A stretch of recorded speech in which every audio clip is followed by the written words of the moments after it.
to children. For my baby. Rub my seasoning. My name is Brad, and I'm a conservative Republican. Last summer, I happened to come across a video on the internet about the World Trade Center collapse on September 11th. As a kind of demolition hobbyist, I downloaded it and watched it. The title was Painful Deceptions by a guy called Eric Hufschmidt. The video made me angry. I was determined to prove the maker of this video wrong. I purchased DVDs about 9/11 from CBS and PBS Nova, including one made by the Naudet brothers. These were considered the official videos. And after watching them carefully and researching thousands of websites and archives on the internet, literally not sleeping for an entire week, I realized that the official story, not Eric Hufschmidt's Painful Deceptions, was unprovable, unsubstantiated, absolutely wrong. What you're about to see is information you should already know. Our news reporters, government, and media should have made all this material available to every one of us. Ask yourself why you've never seen it on TV. This is as close as we can get to the base of the World Trade Center. You can see the firemen assembled here, the police officers, FBI.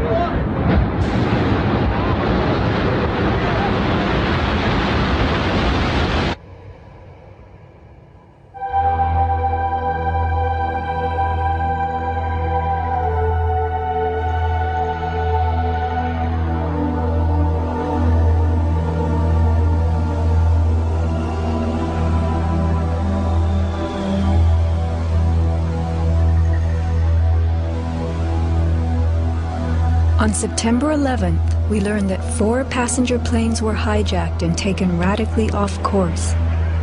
Within an hour, 2 of the planes had flown into the enormous steel towers of the World Trade Center, creating fires and eventually toppling them.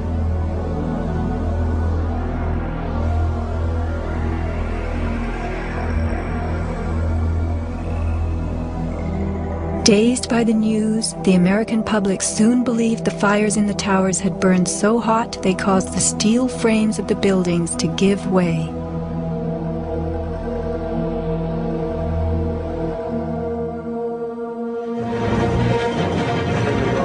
A myth developed, fed by official sources through the media to a bewildered audience. So when it was attacked again, he immediately... Elements of the myth. The impact of the airplanes, gallons of burning jet fuel, steel melting, the buildings failing and suddenly imploding. In a mere 10 seconds, 110 stories hurtled earthward, pulverizing into dust. We ran through the building and went into the... Right from the start, on the street itself, the official story was born. Come out of nowhere and just scream right into the side of the Twin Tower, exploding through the other side. And then I witnessed both towers collapse, one first and then the second, mostly due to structural failure because the fire was just too intense.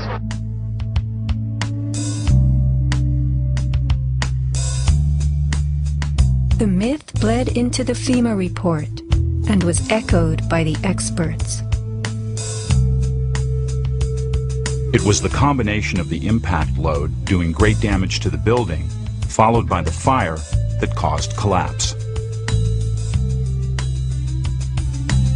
John Skilling and Les Robertson were the structural engineers who designed the streamlined steel frames of the Twin Towers in the 1960s. Because a wayward Army bomber flew into the Empire State Building in 1945, the towers were built with skyscraper crashes in mind. The airplane we were envisioning was the largest airplane of its time, flying slowly and low, lost in the fog.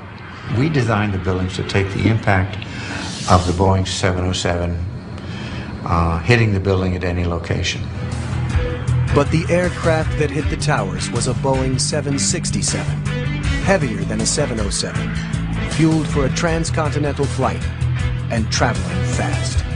707s and 767s are comparable, The maximum takeoff weight of a fully loaded 707 is almost 334,000 pounds.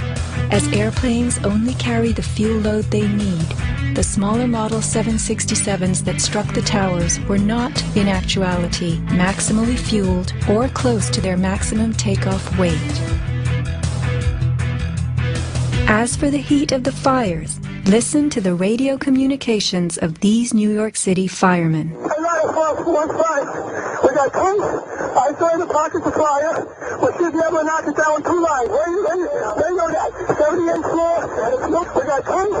I saw the pockets of fire. We got two. Isolated pockets of fire. 2 water lines to knock them down.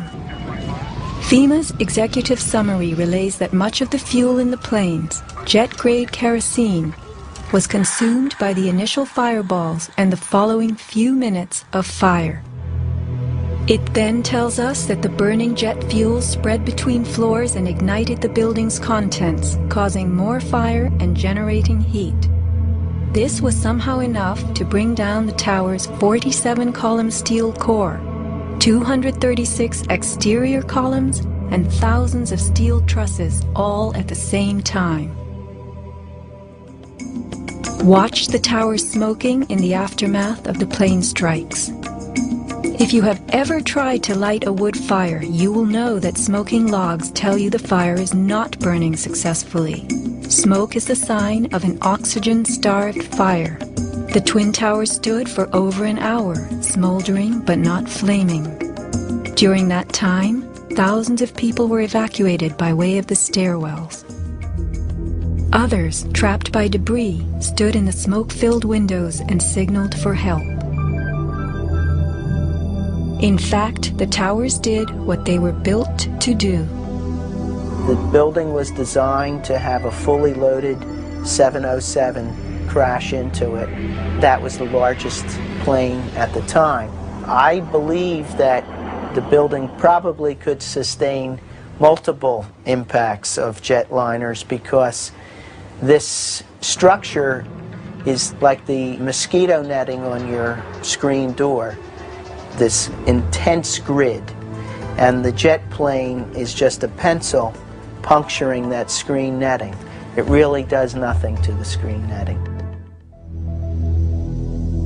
The towers were built to withstand 140-mile-an-hour gusts produced by winter storms. Anyone in them on a windy day could feel them swaying. The single impact of a jetliner was no more of a blow than the continued battering of a hurricane. I was just putting my stuff away, and all of a sudden we heard a loud crash, and the building started shaking, kind of moving like a wave. New Yorkers were stunned 1 hour later when the first tower fell. To the best of my knowledge, the considerations of the fuel in the airplane in terms of an explosion or a great fire was not considered. Now, we were not responsible for that aspect of the design. Imagine building expressly for airplane impact, but never thinking of the fuel.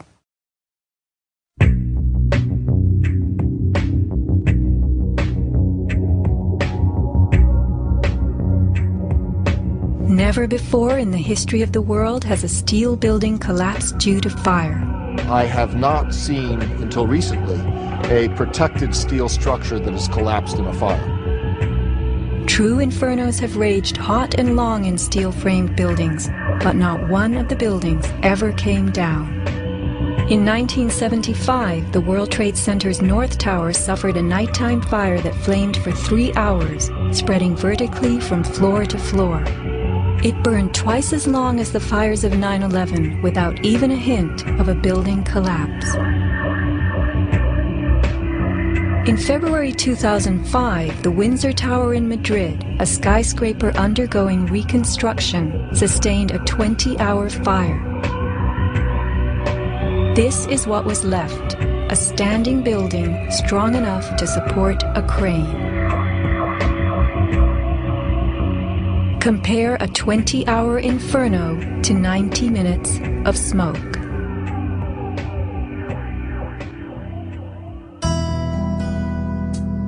Why are buildings made of steel? Strong, light, and flexible, steel frames offer many advantages over wood and concrete, especially where skyscrapers are concerned. Steel makes big buildings relatively light, with tremendous load-bearing capacity. The upper floors won't crush the floors beneath them, and steel holds up better to weather and fire. Most skyscrapers are built on steel or concrete frames, which is a grid of columns and beams that goes all the way through the building. The World Trade Center was different. It was what engineers call a tube structure. It was a very, very strong mesh of steel that surrounded the exterior. Inside there was the core, a rectangle of 47 columns made of 4-inch thick steel at the base, thinning with increasing height. The cores combined might with ingenuity, anchoring the towers and allowing them to flex. Look at the size of this steel. Solid, prefabricated floor assemblies, welded metal floor pans placed on top of trusses both welded and bolted to the vertical frames.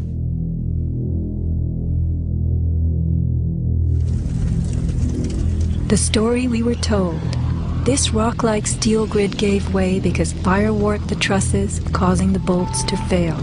As the trusses sagged and fell, the floors dropped with them. In its 2002 documentary, Why the Towers Fell, PBS creates a video model. Once the trusses fail, the floors they were holding cascade down with a force too great to be withstood. The result is what's called a progressive collapse, as each floor pancakes down onto the one below. What remains standing? The tall, indestructible core. Why does PBS fail to explain the complete disappearance of the Twin Towers cores?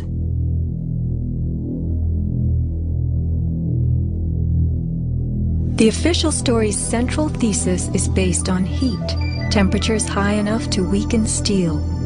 But people in the towers did not report such heat. Think about it. Neither steel, concrete, nor glass can burn. So what in those buildings could have burned to make such heat? How do these firefighters describe the collapse of the North Tower? We started running, floor by floor, instead of popping out. It was if they had detonated. If they were planned to take down a building. Boom, boom, boom, boom, boom, boom, boom. All the way down. I was watching it and running. And others give similar descriptions. At 10:30, I tried to leave the building, but as soon as I got outside, I heard a second explosion and another rumble and more smoke and more dust. And then a fire marshal came in and said we had to leave because if there was a third explosion, this building might not last. Like, it sounded like gunfire, you know, bang, bang, bang, bang, bang, and then all of a sudden, 3 big explosions. Started walking down the stairs, we made it to the 8th floor. Big explosion. Flew us back into the 8th floor. Do you know if it was an explosion or if it was a building collapse? To me, it sounded like an explosion, but it was a huge explosion. Chief Albert Turry told me that he was here after the events that took place this morning. He tried to get his men out as quickly as he could, but he said that there was another explosion which took place, and then an hour after there was another explosion in one of the towers here. So according to his theory, he thinks that there were actually devices that were planted in the building. Reports of bombs in the buildings, explosions. A CBS reporter to Dan Rather. But I was coming toward the World Trade Center looking for CBS crews and asked a firefighter if he saw any. All of a sudden there was a roll, an explosion, and we could see coming at us a ball of flame stories high. Listen to the sound of a large explosion right before the South Tower begins to fall. This is as close as we can get to the base of the World Trade Center. You can see the firemen assembled here, the police officers, FBI.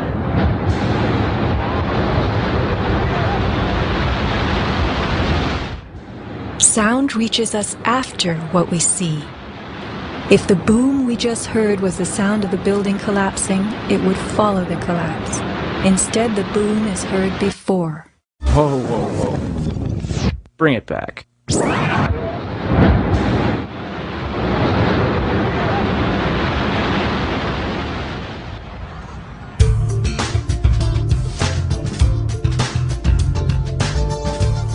Let's consider the characteristics of steel. Steel is an alloy of iron containing added carbon for flexibility, workability, and strength. In the days of old, blacksmiths heated iron till it was red and pounded it for hours to form it. Horseshoes, knife blades, and plowshares were typical creations. Steel was introduced in the mid-1800s, and by the end of the century, with the advent of the blast furnace, found widespread commercial use. A blast furnace is known as a controlled environment. High temperatures are reached as oxygen is pumped into a closed space. How and when does steel melt? Steel melts at temperatures of 2750 degrees Fahrenheit and above, attained only in a blast furnace or when a powerful incendiary such as thermite is used. Steel or any substance that is burned will never become hotter than the temperature of the fire or heat applied to it. An open-air hydrocarbon fire reaches a maximal temperature of some 1200 degrees Fahrenheit in a dirty or uncontrolled burn, characterized by red-orange flames. Red-orange flames are what we saw on September 11th. Even the fireball caused by the plane strike was red-orange.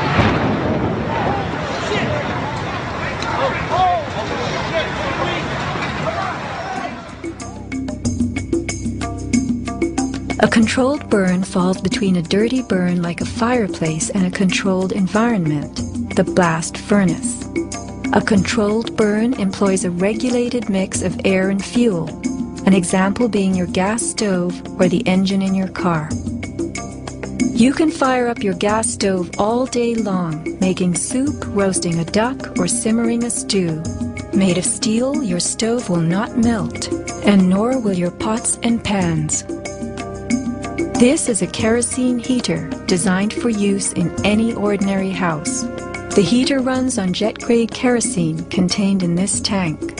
Made of steel, the heater can operate all night and all day. The kerosene fumes ignite and burn inside it, never causing even the smallest part of this heater to weaken or melt.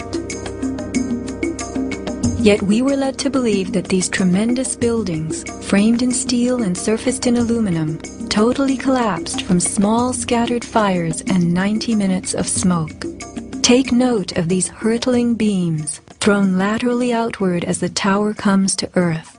Would fire have the strength to eject such huge hunks of metal? MIT engineering professor Thomas Eager's 2001 paper is officially considered the academic standard for explaining the World Trade Center collapses. In it, he tells us that steel loses half its strength at 650 degrees Celsius, and that the fires that day did not get much hotter than this. He stresses, however, that the fires did not burn evenly. It was the uneven temperatures that caused the steel to deform and some of the floors to fail. These falling floors brought down the whole building. While it was impossible for the fuel-rich diffuse flame fire to burn at a temperature high enough to melt the steel, its quick ignition and intense heat caused the steel to lose at least half its strength and to deform, causing buckling or crippling. This weakening and deformation caused a few floors to fall, while the weight of the stories above them crushed the floors below, initiating a domino collapse. In plain language, straight from MIT.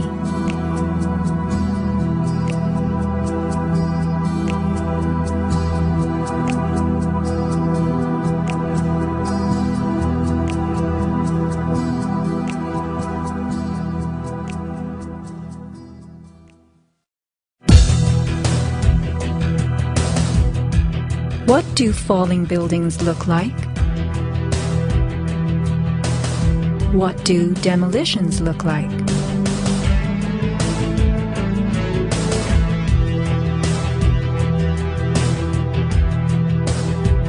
We are seeing typical implosions, characterized by gutting a building's base and then pulling it into itself. Computer-controlled sequencing fires the explosives in a rapid wave. Notice the jets of shooting concrete, the flashes, the pops, the caving of the buildings as they fall into their footprint, the tremendous billowing clouds of dust.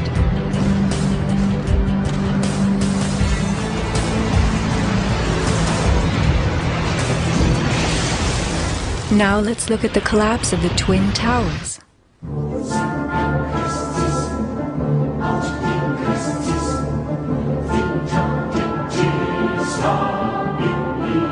We are seeing explosions rather than implosions, a first in demolition history. A sequenced rumble becomes a roar as debris is thrown outward. The damage is not contained. Even the windows are blown from neighborhood buildings. What kind of energy enabled this? Would fire hurl metal and concrete sideways into the air?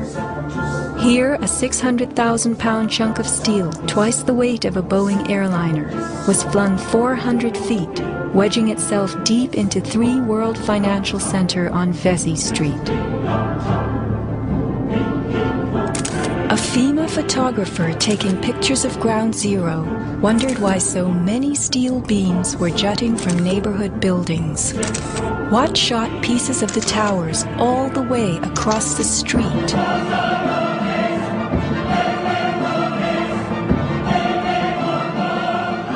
In April 2006, New Yorkers were distressed to learn that bone fragments, human remains from 9/11, had been found on the roof of the nearby Deutsche Bank building. And how, in God's name, did those fragments get there? It surprised me that there was still bone fragments or human remains that had not been discovered. How is it possible that after 5 years they're finally looking on the rooftops of the Deutsche building? I mean, that's crazy. And bone fragments less than a centimeter long. How could they be so small? So much to be explained. Why did the South Tower fall first when it was the second tower to be hit? Watch the top of Tower 2 leaning outward, about to topple. Then suddenly, it disintegrates in midair. What causes this giant slab of steel and concrete to turn into dust before our eyes?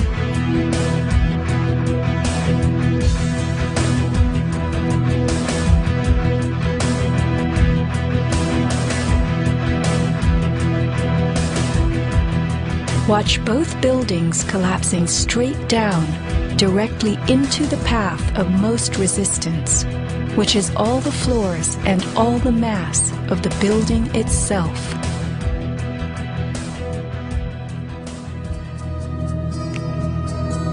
The World Trade Center towers came down in approximately 10 seconds. Seismic data from Columbia University puts the North Tower collapse at about 8 seconds and the South Tower at approximately 10. Lynn Simpson, a survivor from the 89th floor of the North Tower, describes the site. And I saw the Trade Center literally collapse in upon itself floor by floor by floor, and it took seconds for it to happen. It was a massive building, and it just pancaked. 10 seconds. These are 110-story buildings coming to Earth at free fall speed, the rate at which an object drops through air. The lower floors would need to give way completely as the floors above them fell. Can a person walk through a closed door as quickly and smoothly as one that is open? A 10-second collapse means the upper floors encountered no resistance from the undamaged floors beneath them. Watch the demolition wave rushing straight down.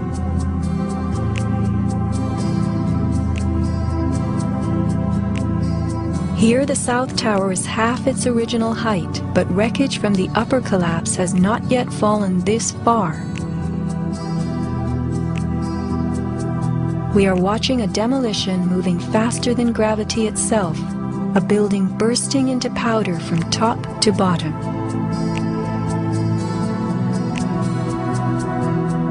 Here, the core of the North Tower finally gives up. 700 remaining feet of giant steel columns, among the strongest ever erected. What force acts upon the core to make it all of a sudden disappear? Eric Hufschmidt, author of the book Painful Questions, is a metal-cutting software engineer. The floors of the World Trade Center towers were on three-dimensional mesh of steel beams. You have to keep in mind now the floor is about an acre in size. There are thousands of joints all over it. In order for the floor to fall down, thousands of joints would have to break simultaneously. So then if you look at the speed at which this came down, less than 10 seconds, you blink your eye and thousands of joints just popped somehow. The only way you can explain that is with explosives. They had to have had explosives placed all over the floors at the primary joints. And then that would explain how all of the joints broke at such a rapid rate. The debris was crashing from one floor to the next. Debris cannot crash through steel and concrete floors as fast as it falls through the air. And there was no slowing. Explosives had to be breaking the joints ahead of the falling rubble, which is why the top half starts off collapsing slowly and then it starts picking up speed. This is a pancake collapse. Why don't we see piles of floors at ground zero?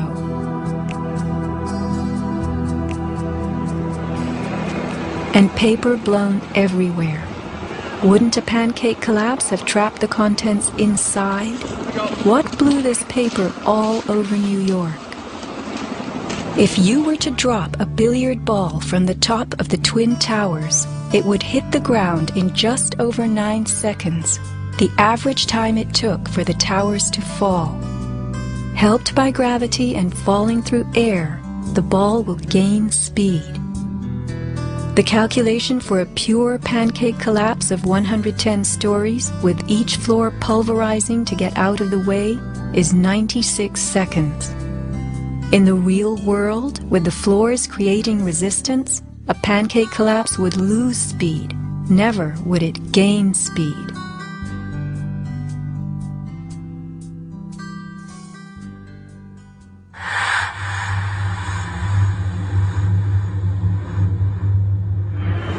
The airplane struck the towers high above the ground. But down in the lobby of the North Tower, marble facing flew off the walls, the windows shattered, all the glass blown out. Right away, a guy from the Port Authority told him the damage was somewhere above the 78th floor. But all you had to do was look around. It was obvious. Something had happened right there in the lobby. You just saw that all the windows were blown out. The lobby looked like the plane hit the lobby. Like the plane hit the lobby. What caused so much wreckage in the lobby? William Rodriguez, a maintenance employee at the World Trade Center and the last human being to exit the towers alive, describes a giant blast below his building. And all of a sudden we heard an explosion. It was a huge explosion that came from under my feet, meaning that it came from the sub-levels between B2 and B3. And then there was a huge explosion at the top of the building. You could hear the difference from the bottom and all the way through the top. The one from the top, which was actually seconds after, was heard very far away. The one at the basement was pretty loud, and you felt your actual feet moving with the floor. The tremor that is sent through the floors, that the walls cracked and the false ceiling totally collapsed. And that's when a person named Felipe David came running into our office saying, "Explosion, explosion, explosion."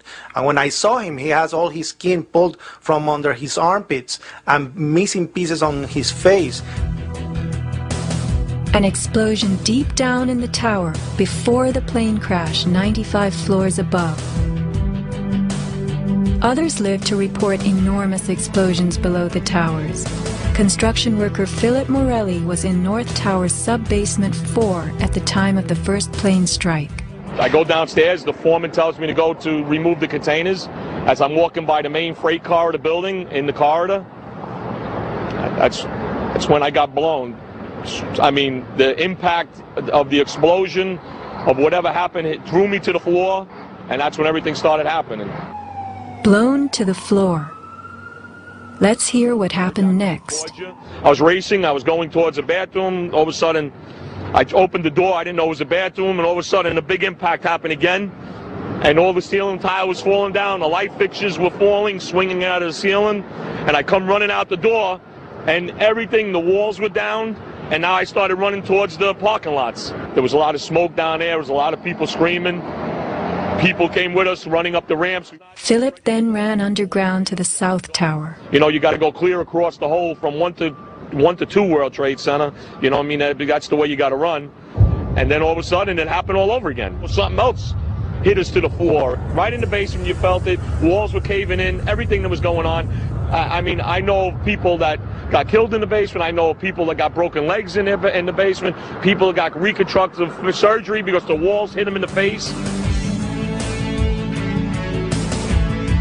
Engineer Mike Pecoraro in the 6th sub-basement found the parking garage and machine shop reduced to rubble.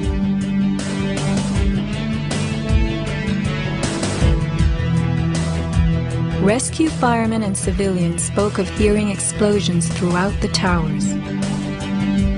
Firefighter Lou Caccioli told People magazine that as he and others evacuated workers, bombs were going off inside the building. Explosions stalled elevators and filled entire floors with smoke and debris. An eyewitness who said there was an explosion on floor 7-8. 7-8. Dispatch, we've just had another explosion. Warren Street because of the secondary explosion. We've got numerous people covered with dust from the secondary explosion. And we got another explosion on the tower, 1013. Tower 2 has had a major explosion and what appears to be a complete collapse surrounding the entire area. Who's involved in the secondary explosion?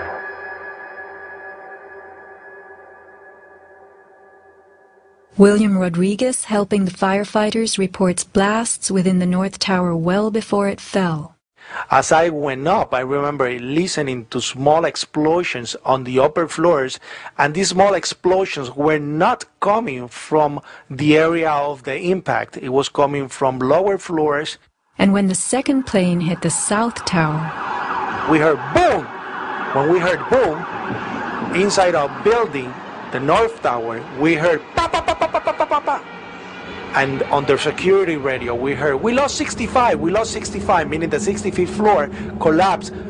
And as we went down the stairwells, you could hear the actual collapsing inside the buildings. You heard rumble, you heard the cracking of the walls, I mean, pieces falling right next to us of the actual building.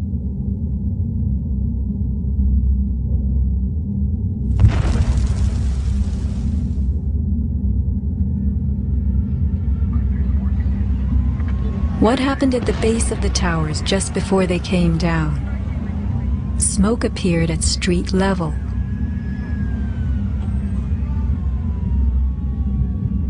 This video was shot from New Jersey.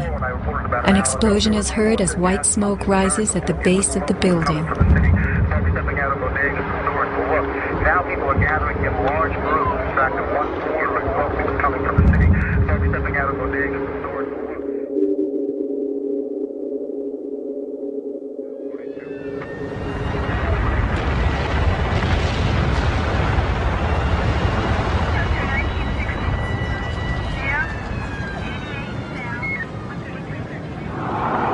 Watch the camera shake on its tripod as a large energy source rocks the ground. 9 seconds later, the North Tower falls. I heard like an explosion and then a cracking type of noise. And then it sounded like a freight train, rumbling and picking up speed. I looked up and I saw it coming down. As I came out of the North Tower, everything started trembling under my feet like an earthquake. The only thing I saw was a fire truck, I ran towards the fire truck and slid right under, when the building started to collapse right on top of the fire truck.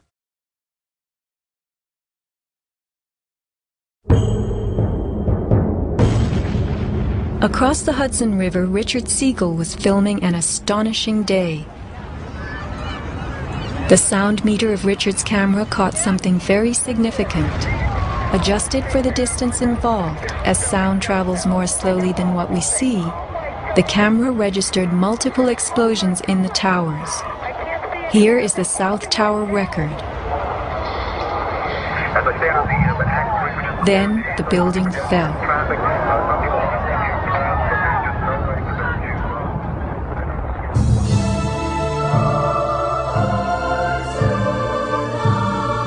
Let's look carefully at the collapse itself.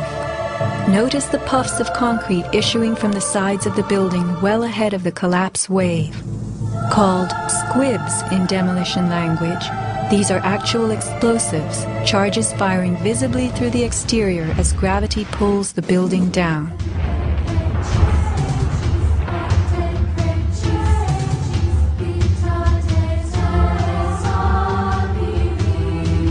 Here are more.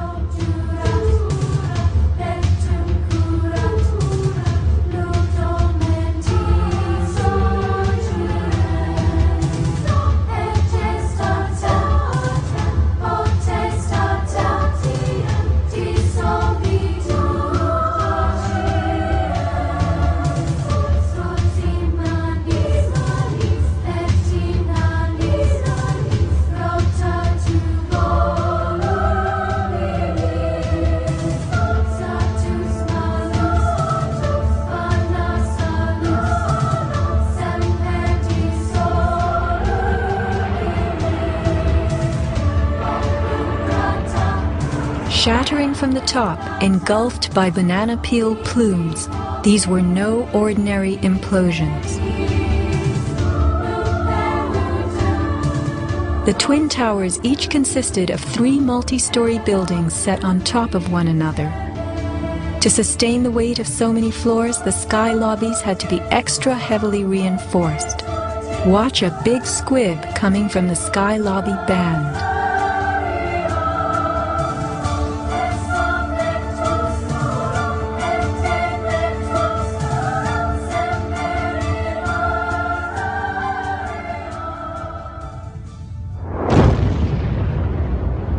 A powerful blast produces what is called a shock wave. Explosions generate extremely high compressional waves that exceed the limits of surrounding air and space, creating a violent force.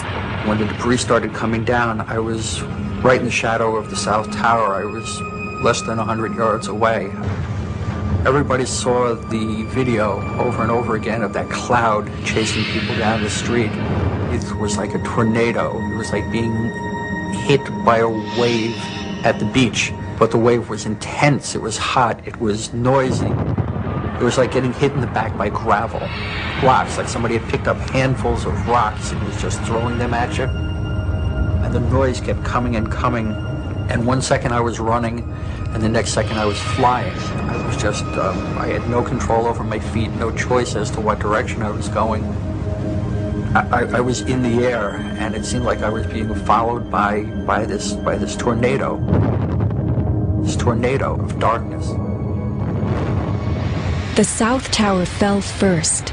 This is the shockwave blast as it rocks the tower next door.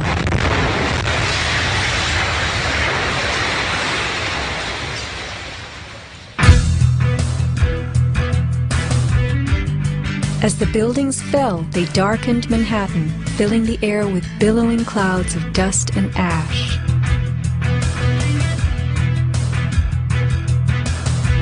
What produces these huge, scudding, cauliflower-like masses of slowly moving dust?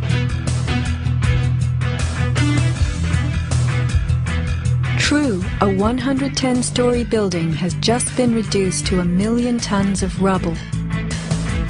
But is there anything in our experience we can compare it to? A volcano.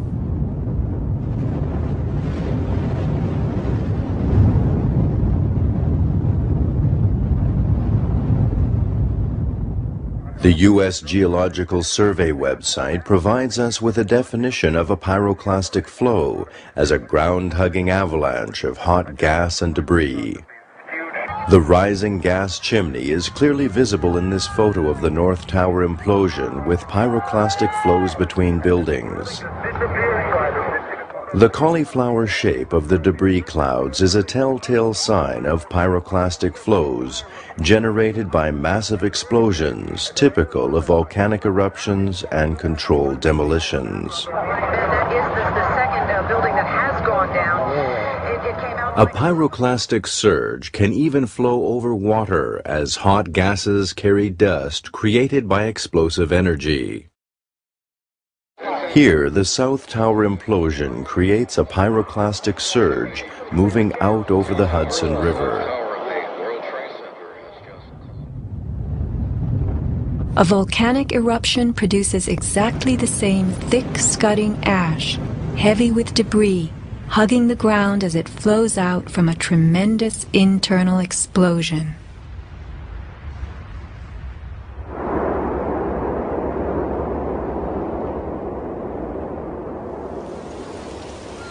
On the southern tip of Manhattan, surrounded by water, huge retaining walls were built below the World Trade Center to hold back the ocean and Hudson River. The bathtub, as it was called, held 7 levels of parking garages, maintenance rooms, and the New Jersey Path train station. After September 11th, the 3-foot-thick slurry walls were found to have shifted up to 18 inches inward. These walls are coming in. These walls hold back the river. So if these walls cave in, this place is going to get flooded out by the river. Let's think about this. A pancake collapse should have left the foundations in place. They had always borne the weight of 110 floors. But something happened in the sub-basements to disrupt them. All the collapse had gone down to track level. So we had 60, 70 feet of wall, totally unsupported. What kind of force could have dislodged so many stories deep underground?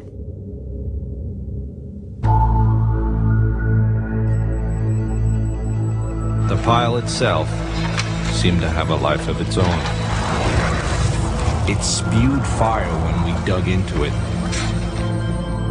The ground continued to burn. Les Robertson publicly reported that 3 weeks after the collapse, live fires burned and molten metal still flowed underground. You see how this debris is still smoking? That's from the fires that are still burning. 8 weeks later, we still got fires burning. Steel-toed boots is one of the biggest things. Out still on the rubble, it's still, I believe, 1,100 degrees. The guy's boots just melt within a few hours. In November 2005, physics professor Stephen Jones of Brigham Young University published a 25-page treatise on the collapse of the Twin Towers and Building 7, applying the laws of physics to the official story. From an interview on MSNBC. As we read in the FEMA report, it says here, and I put this in my paper, of course, the best hypothesis, which is the only one they looked at, fire, has only a low probability of occurrence. Further investigation, analyses are needed to resolve this issue, and Professor, I agree I with am that. sorry that we are out of time, and I'm not sure that. Whoa! You've one other thing I want to mention about. Okay, if you can hit it, hit us with it quickly. All right. Okay, here we go. Molten metal in the basements of all 3 buildings. Right. And yet, all scientists now reasonably agree that the fires were not sufficiently hot to melt the steel. So what is this molten metal? It's a direct evidence for the use of high-temperature explosives such as thermite. Thermite produces molten iron as an end product. Okay. We appreciate your coming on, even if I don't understand your theories. We appreciate you trying to explain them. Thanks. Professor Jones barely got in his mention of thermite. An incendiary used by the military, thermite is a compound of iron oxide and aluminum, which when ignited sustains an extreme heat reaction, creating molten iron. In just 2 seconds, thermite can reach temperatures over 4,500 degrees Fahrenheit. quite enough to liquefy steel. This is thermite melting the engine of a car. We know that open-air fires cannot burn hot enough to melt steel, but metal had melted at the base of the towers. The second product of a thermite reaction is aluminum oxide, visible as white smoke. Was thermite used in conjunction with explosives on September 11th? Watch this very bright substance pouring from the 81st floor of the South Tower.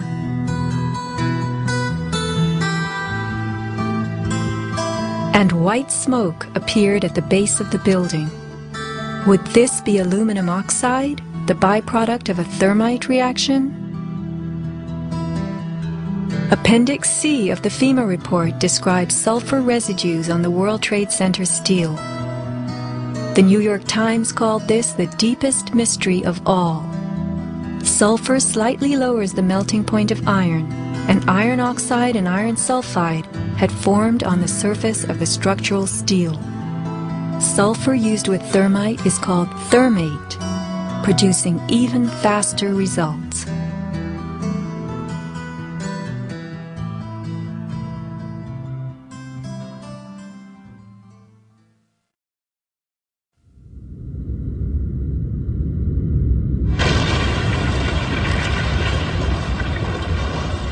Let's look at what happens in the demolition industry. Taking down large structures requires preparation. Powerful explosives and heavy equipment are used in advance to weaken the foundation and bottom sections of a building before additional explosives and gravity bring the rest of it down. The words of a senior blaster. We blow the basement, all the columns in the basement. Then we crack it up at the top to get it started. We go every other floor, all the way down. Every explosive has a timer on it, that's why it's controlled. When the columns go, each floor goes down and impacts the one below and keeps going. Here's what demolition experts use in steel-framed buildings: the linear shaped charge. It's a chevron-shaped or V-shaped charge that you can focus at a specific target, and it's lethal. It generates around 3 million pounds per square inch pressure at a speed, depending on the explosive inside the shaped charge, in excess of 27,000 feet per second. Besides the unfathomably powerful shaped charge, blasters have a lot of tricks. There are over 1,000 different types of explosive. Different because they detonate at varying speeds.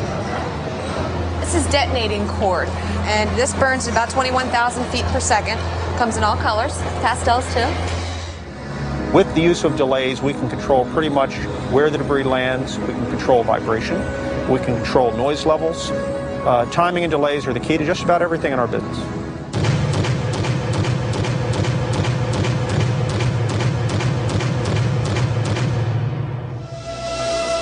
And what is the result? The thing that pleases me is the fragmentation and the control. I wanted to take a building and break it up into millions of pieces and put it in this basement as artfully as we do it, and it works just like clockwork. So I've got it all down to a science. It gives me goosebumps to talk about it.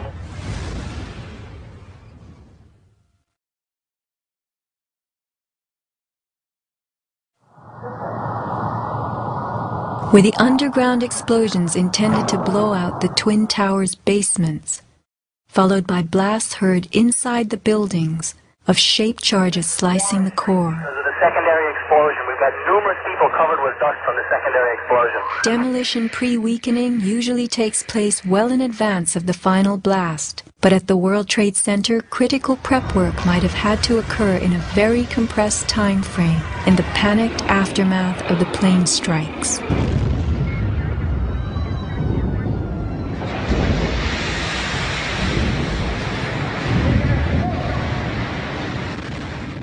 These core columns were discovered after the collapse. The angled cut occurs in exactly the manner that shaped charges slice through steel beams to control the way they fall. Notice the hardened once liquid metal. Was thermite used with the shape charge? The job of the shape charge is to cut steel H-beams. The way we do this is by cutting the beam at an angle, which, through a series of beams cut at the same angle, will tend to make the building shift over and walk. Let's look at the rubble of two 110-story buildings brought to the ground. In a 7-story crater lie nearly 2 million tons of debris. Had the basements not been blown out, where would 2 million tons have gone? Heaped on the ground, ready to slide and spill? The art of controlled demolition.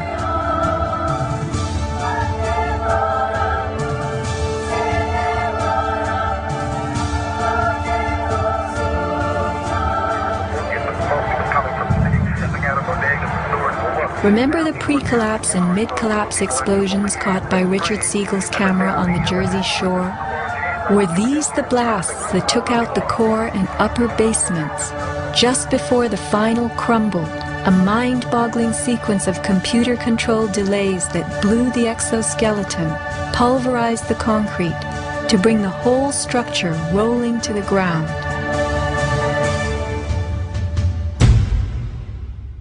Was this the story of that day?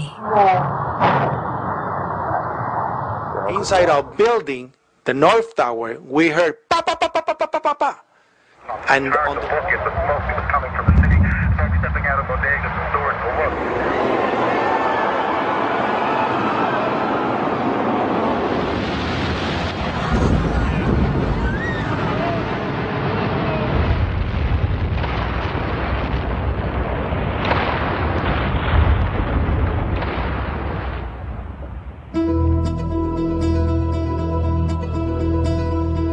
Some people appear to have known the imminent future on that fateful day. FEMA had arrived in New York on Monday night, ready for a bioterror drill. Spokesman Tom Kenny to Dan Rather. To be honest with you, we arrived on late Monday night and went into action on Tuesday morning.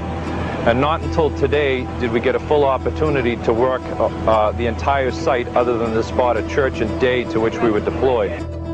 And Rudy Giuliani, mayor of New York, tells ABC's Peter Jennings that he was aware the towers would be coming down. What is going on now is a massive rescue effort.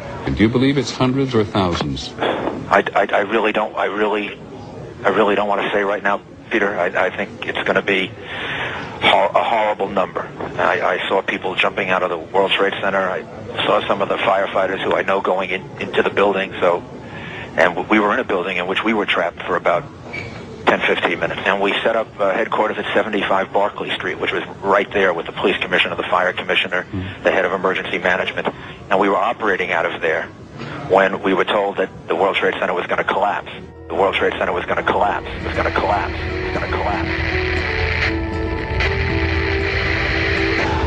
Similarly, Larry Silverstein, new leaseholder of the World Trade Center, regretfully declared that a decision was made to pull Building 7 by the end of the day, the last structure added to the World Trade Center complex. Let's hear Mr. Silverstein's actual words, delivered for our benefit in the 2002 PBS documentary America Rebuilds. I remember getting a call from the fire department commander telling me that they were not sure they were going to be able to contain the fire. And I said, you know, we've had such terrible loss of life. Maybe the smartest thing to do is pull it. And they made that decision to pull. And then we watched the building collapse.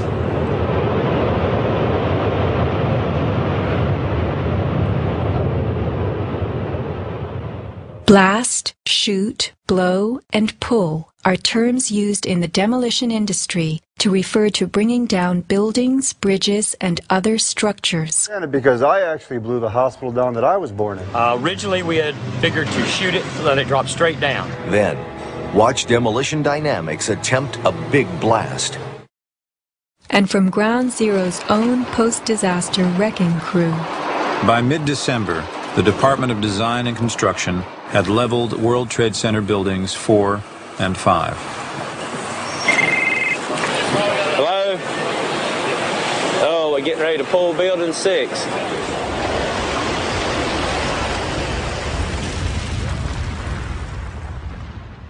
Silverstein, a commercial real estate tycoon with international political connections, acquired a 99-year lease on the World Trade Center complex in the spring of 2001. Throughout the summer, he reworked the insurance policies on his new property, making sure that it was covered for acts of terrorism. Explicit in the lease agreement was Silverstein's right to rebuild the complex if it were destroyed.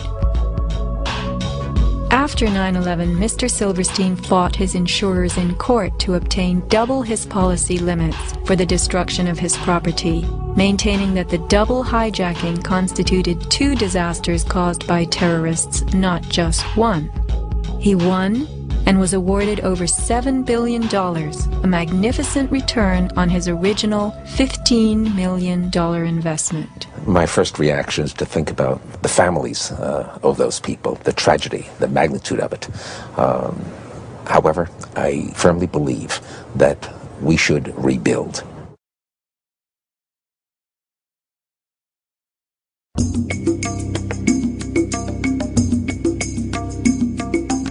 Just in the last few seconds, another building, building number 7, one of the buildings in support of the World Trade Center towers, has collapsed. World Trade 7, functioning as the command center for the complex, housed giant diesel backup and oxygen systems, the mayor's protected emergency bunker, and offices for the CIA, Secret Service, Department of Defense, and Securities and Exchange Commission. Its other tenants were insurance companies, brokerages, and banks. No plane hit Building 7, but at 5:20 p.m. on September 11th, it collapsed in a heap on the ground. Some damage to Building 7 is said to have been caused by debris from Tower 1. Though this New York Times article tells us Building 7 burned like a giant torch, the only visuals that exist are of unidentified smoke and a few small fires. Compare this to the wallops sustained by World Trade Center 3, 4, 5, and 6. Positioned right below the towers, damage to the surrounding World Trade Center buildings was infinitely worse. Still, the structures held up. But somehow, rescue workers knew that Building 7 would fall. You hear that? Keep your eye on that building. It'll be coming down soon. A 47-story skyscraper, Building 7 folded neatly in 6.5 seconds. A textbook descent right into its footprint. Silverstein Properties now tells us that its owner was referring to the team of firefighters inside the building when he spoke of the decision to pulling the firemen out of harm's way. However, there were no firefighters in Building 7, according to FEMA, NIST, and Fire Chief Frank Fellini. They were ordered out at 11:30 that morning. 6 hours later, the building came down. You know, we heard this sound that sounded like a clap of thunder. Turned around, it looked like there was a shock wave ripping through the building, and the windows all busted out. And you know, it was horrifying. About a second later, the bottom floor caves out, and the building followed after that. Radio host Alex Jones notes the mark of a classic implosion. This is a photo taken 1 second into Building 7's collapse. Notice the crimp. If we look at other controlled demolitions, we see that they first blow one of the central columns so the building falls in on itself. If you don't do this, the building falls outward and can damage surrounding structures. Building 7 had a classic crimp or wedge. Its central column was blown out first, so it didn't structurally damage buildings just a few feet away from it. Remember the mayor's emergency bunker? Ensconced on the 23rd floor of Building 7, it was retrofitted with superglass, water, oxygen, and its own generator. But Mayor Giuliani chose to find emergency shelter elsewhere on September 11th. Why Building 7? Even the media and its experts were confused. The History Channel interviews structural engineer Ramon Gilsans, who points out the obvious crimp and even speaks of the implosion. Engineers are not just focusing on the Twin Towers. The most disturbing structural event was not that the Twin Towers fell, but that Tower 7, ignited by flying debris, fell due to fire alone. Building 7 was a steel frame building, and is the first steel frame building that has collapsed due to fire. The failure of the building was an implosion, so it failed completely different than Towers 1 and 2, in which the floors failed first. Why Building 7? Let's ask the question again. As the WTC Command Center, was it the hub for the 9/11 plan? Also, in 6.5 seconds, lost forever were thousands of SEC case files on corporate fraud, including those relating to the notorious activities of giants WorldCom and Enron. A few indictments for stock fraud, but what of the $70 billion California electricity swindle? It disappeared.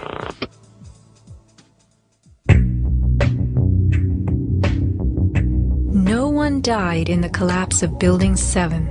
It was vacated well in advance of its implosion, but not the Twin Towers. Why weren't police, firemen, and civilians in these buildings told what to expect? Tragically, employees in the towers were advised to return to their offices. The announcement came on that everything was fine. Tower 1, they were evacuating, but Tower 2 was fine, and we could go back to our offices. We were about to go through the turnstile. The security guard says, "Where you guys are going?" I said, "Well, I'm going home because I saw fireballs coming down." He said, "No, your building is safe. It's secured. It is safer to stay in your building. Go back to your office." Stanley Prayamnath returned to the 81st floor. Then, I just happened to raise my head looking straight towards the Statue of Liberty, and what I saw was a giant airplane coming straight towards me. the South Tower was hit between the 78th and 84th floors. Trapped on the 81st floor by crushing debris, Stanley was rescued by Brian Clark. Slowly and painfully, they made their way down a stairwell to freedom. Outside, Stanley had a feeling of uncanny prescience for what was to come. And we peered through the railing, up through the trees at the tower, and Stanley said, "You know, I think that tower could come down." And I don't know why I'm telling this man this building is going. But I knew it was not over. I said, "There's no way. That's a steel structure. That's just draperies and carpets and furniture burning. You know, there's no way." And I didn't finish my sentence when the tower started to slide. And I can still remember hearing, first of all, this boom, boom, boom explosions.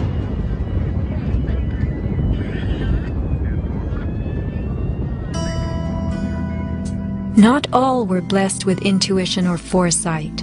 Joseph Milanowicz reached his son Greg by cell phone. Greg at that time, I could tell by his voice, was scared. He said to me, "Dad, can you get in touch with someone and tell them that there's about 20 of us on the northeast corner of the 93rd floor." Greg had been about to leave the South Tower after the North Tower was attacked, but was told it was safer to return to his desk. A couple of times he said, "Why did I listen? Why did I listen?" Who was a director in the company that provided electronic security for the World Trade Center and Washington's Dulles Airport, both involved in September 11th? None other than the president's younger brother. From 1996 to 2000, Securicom installed what was referred to as a new security system at the World Trade Center. Wirt D. Walker III, a cousin of the Bush brothers, was CEO of Securicom from 1999 until 2002. Interestingly, these facts have not been made public. Was it only a security system that was added during those years, or was it also the wiring for a long-awaited plan? Scott Forbes, an IT specialist in a firm that had leased space in the South Tower since its erection, reported an unprecedented power down in his building for almost the whole weekend prior to 9/11. We were notified 3 weeks in advance of the power down by the Port Authority. That was relatively short notice to plan to shut down all of our banking systems. It was a big deal. It was unprecedented. We had a data center on the 97th floor, so our originating servers were all there. During that weekend, the power down meant that there was no security. The doors were all open, basically. And also the security video cameras were all off. But there were guys in overalls carrying huge toolboxes and reels of cables walking around the building on that weekend. Employees were notified that internet cables were being upgraded. But who were the strange workmen, and what were they really doing? All the power was shut down. If there was a power down, that meant that everything was gone in terms of security, in terms of access to the building, so anybody could have gone there and do any kind of setup. Having worked overtime to get his company's servers back up, Scott took the day off on September 11th. As he watched the towers collapse from New Jersey that morning, he was sure this had been the purpose of the mysterious weekend work. Scott notified many authorities, including the 9/11 Commission, about the unusual and lengthy power outage, but was ignored. Ben Fountain of Fireman's Fund spoke of unusual evacuations ordered at the Twin Towers during the weeks before September 11th. Others reported that the security alert was inexplicably lifted 5 days prior and bomb-sniffing dogs were removed. What would the dogs have discovered had they remained on duty?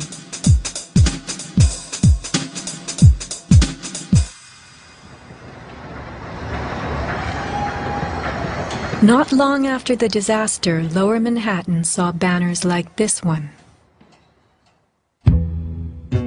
Although they were idolized as cathedral-like symbols of power and triumph that pierced the New York skyline, the Twin Towers were big money losers for the Port Authority of New York.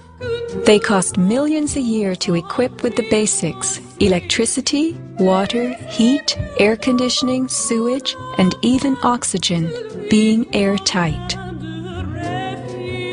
As modern communications connected traders from all corners of the globe, tenancy in the Twin Towers continued to drop. The towers presented another problem. Decades ago, their steel beams had been sprayed with fireproof asbestos, a cancer-causing material banned from use in building in the mid-1980s. Although the World Trade Center complex was given several waivers, it was expected to clean up its act. But to remove the asbestos from every supporting beam in the Twin Towers would have been almost undoable. Quotes for this cleanup ran over $1 billion, and no insurance company was willing to bear the cost. An urban renewal project of unfathomable proportions.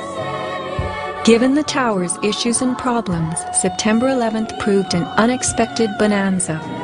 The Trade Center was built in the 1960s to revive a rundown area of New York, and 40 years later, urban renewal could again take place. 2 white elephants were removed, and a brand new complex is in the works.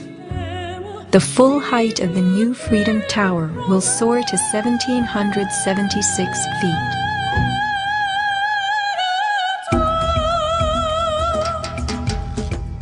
The suffocating dust that engulfed Manhattan was much more than dust. It was pulverized concrete, glass, metals containing lead, mercury, dioxins, benzene, and of course asbestos. None of that was healthy for any living thing. Today, thousands of rescue workers have developed lung cancer and serious permanent health conditions. And the rescue dogs continue to die.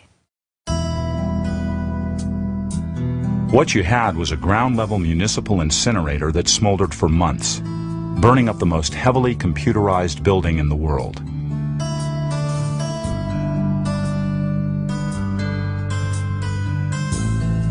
Patients have had black paste coming out of their pores.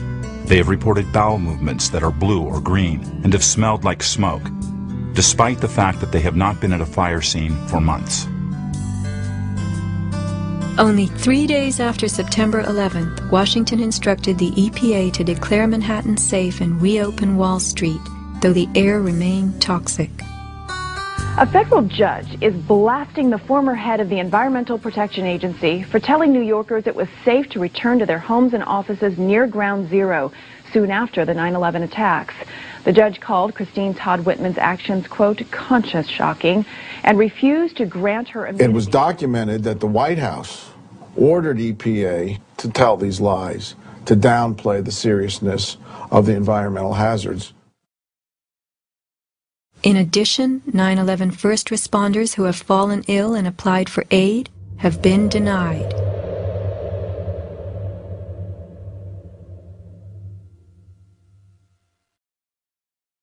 Asbestos plays a part in the myth of why the Twin Towers fell on September 11th. The steel had been sprayed with a lightweight fireproof foam, which, while cheaper, was much less adhesive. The New York Times has reported that the foam fell off easily, and the Port Authority had been fixing and replacing missing sections in the months before September 11th.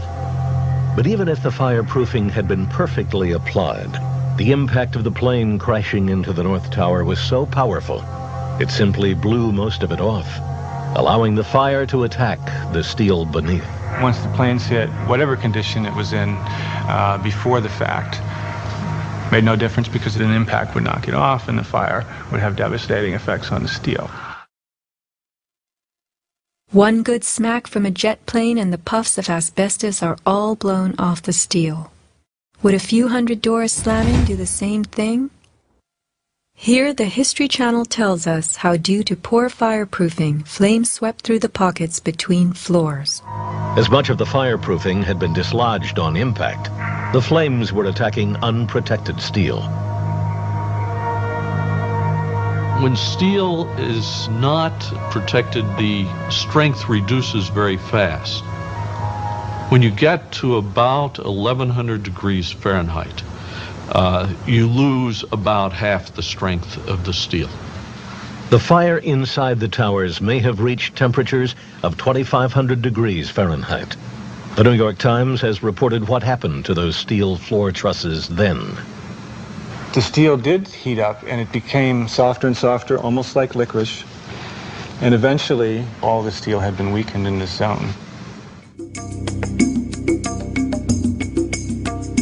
40 years ago, the steel used to build the World Trade Center was certified by Underwriters Laboratories, a global product compliance and public safety guardian. Let's hear a lone voice that spoke out from this enormous company. My name is Kevin Ryan, and I'm formerly a manager at Underwriters Laboratories. I was fired from my job 5 days after sending a letter to a government scientist at the NIST questioning the report that the NIST had recently released in October of 2004.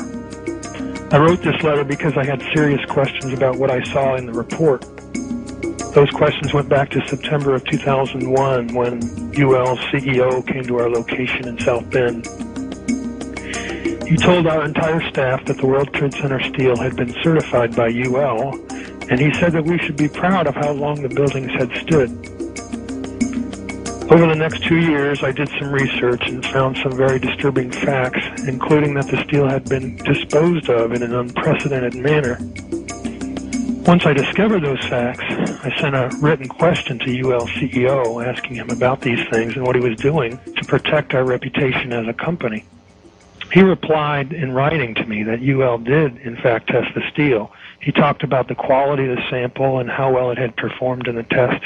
And he said that our company had tested the steel and that it had done beautifully. After that, he asked me to be patient and wait for the NIST report because UL was working closely with them. I saw this report in October of 2004, and in November, I sent my letter to NIST asking for clarification.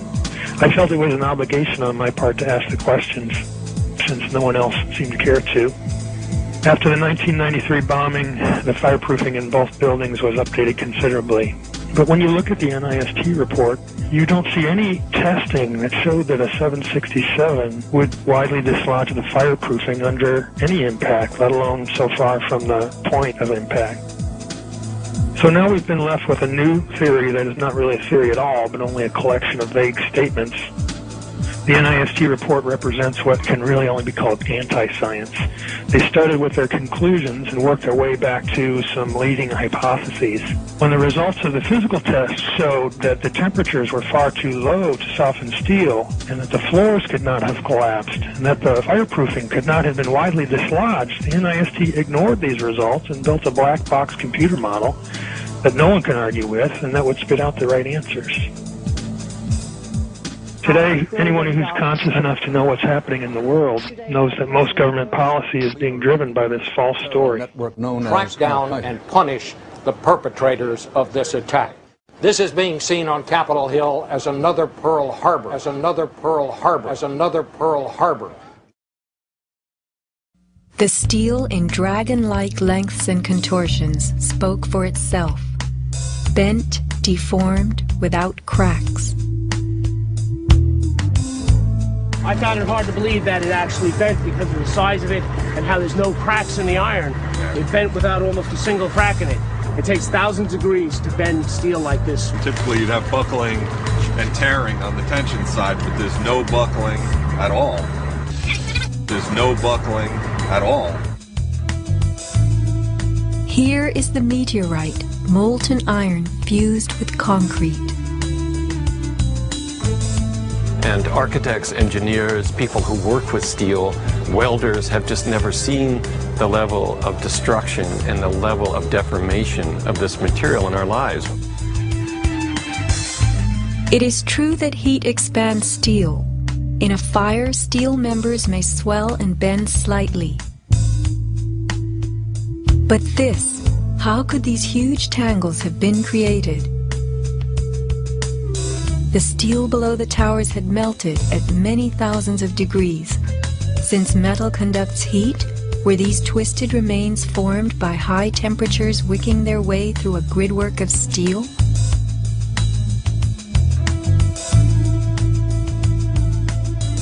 Explosives also deform steel.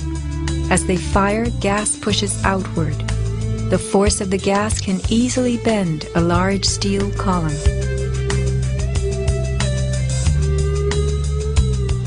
Two kinds of debris, huge shattered columns that could break a truck, combined with matter that was near pulverized. You have two 110-story office buildings. You don't find a desk. You don't find a chair. You don't find a telephone, a computer. The biggest piece of a telephone I found was half of the keypad, and it was about this big. In 1886, 4 gold miners lost their lives in an underground explosion. The bodies of these 4 men were brought to the surface in one barrel. The biggest piece recovered was part of a foot. September 11th left over 1,100 bodies unaccounted for. At Ground Zero, this was found inside a length of steel. And before they sealed this up with the sheetrock and all the building materials on the interior face, the workers would sometimes put beer cans, and the newspaper that we found, the New York Times paper, we found in a similar spot to this.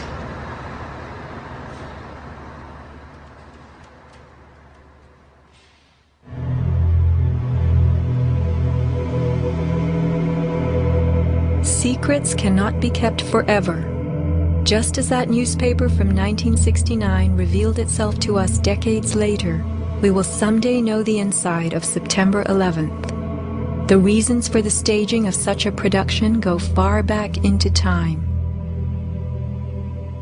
Insurance policies covered nearly everything in the World Trade Center that was destroyed. But what if certain commodities could be removed in the nick of time? Gold and silver held by commercial banks and the COMEX exchange is said to have been stored beneath Ground Zero. This single cache belonging to the Bank of Nova Scotia was unearthed and made public. Was there more, and was it removed, remains a question. As last survivor William Rodriguez climbed the stairwell to rescue people, he remembers a very strange thing. As I stood there on the 33rd floor, I heard very strange noises on the 34th floor.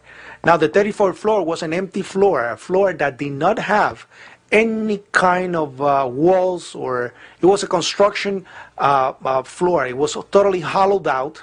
There was nothing there, and I heard very heavy equipment being moved around, and it sounded like dumpsters with metal wheels being moved around, and I got scared because I knew it was an empty floor. Nobody was supposed to be there.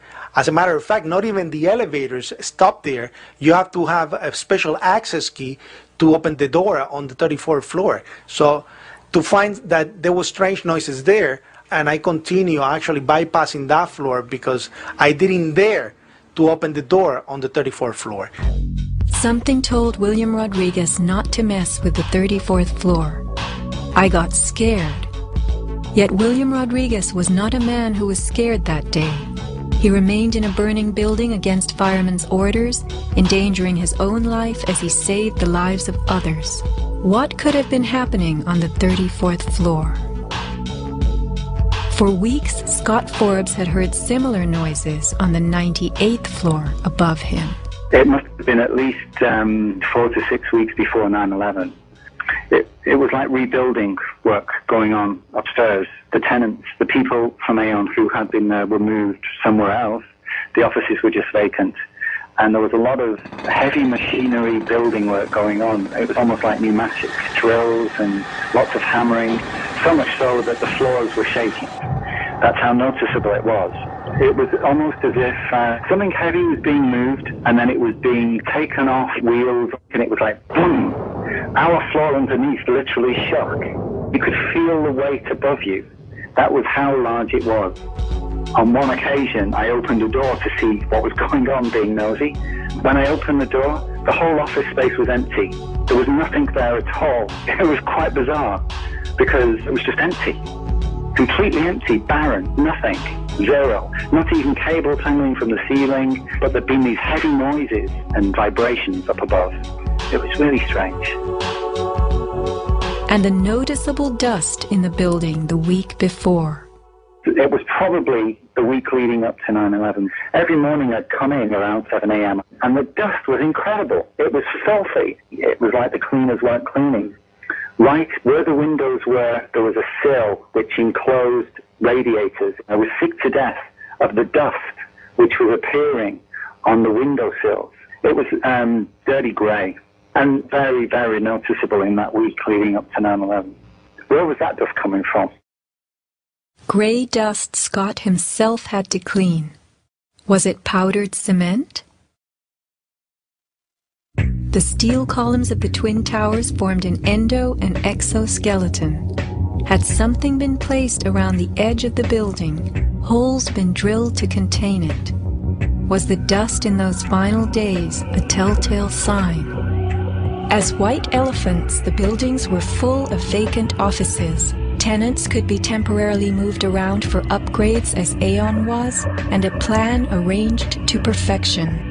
Was the strange construction that could be heard but not seen going on all over the towers? Larry Silverstein took possession 6 weeks before September 11th, when the strange construction began. Were the sounds that scared William Rodriguez the last of the wraths as they left a sinking ship?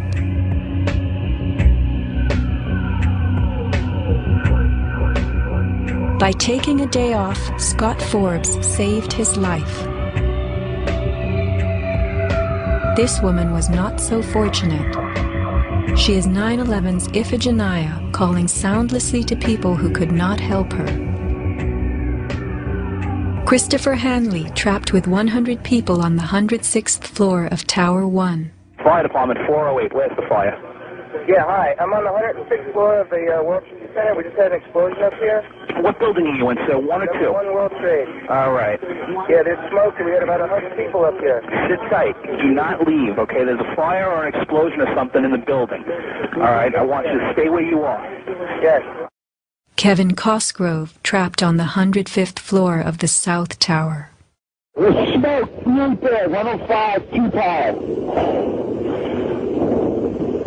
It's really there. It's black. It's iron.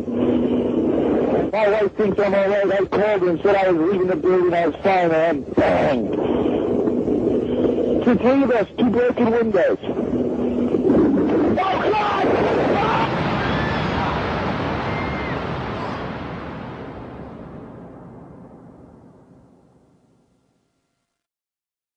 Let's not forget these people whose fate on this day was decided for them.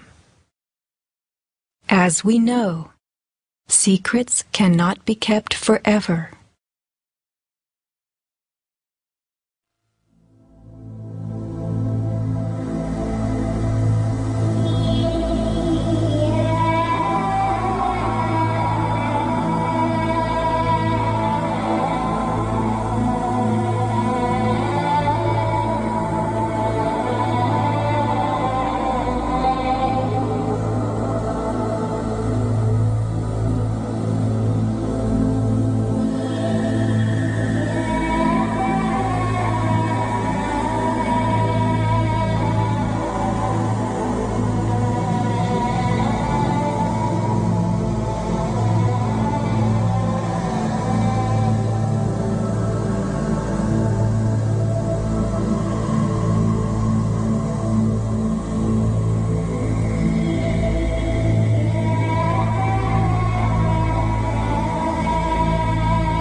When I reach the place I'm going, I will surely know my way, and I will turn and look inside me and bid farewell to one more day. Every light begins with darkness. Every flower is one to see, and with the sun and wind to taste us, we are bound to be released. I will fly beyond this valley. I will open up the gate, and when I reach the place I'm going, I will surely know my way.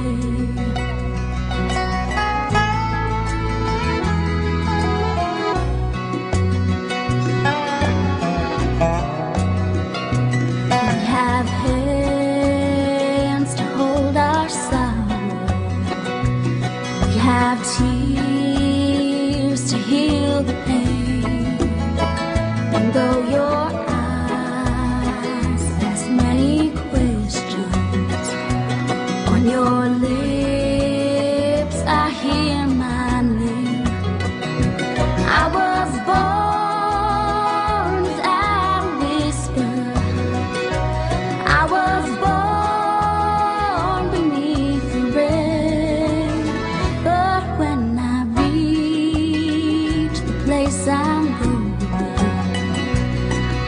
surely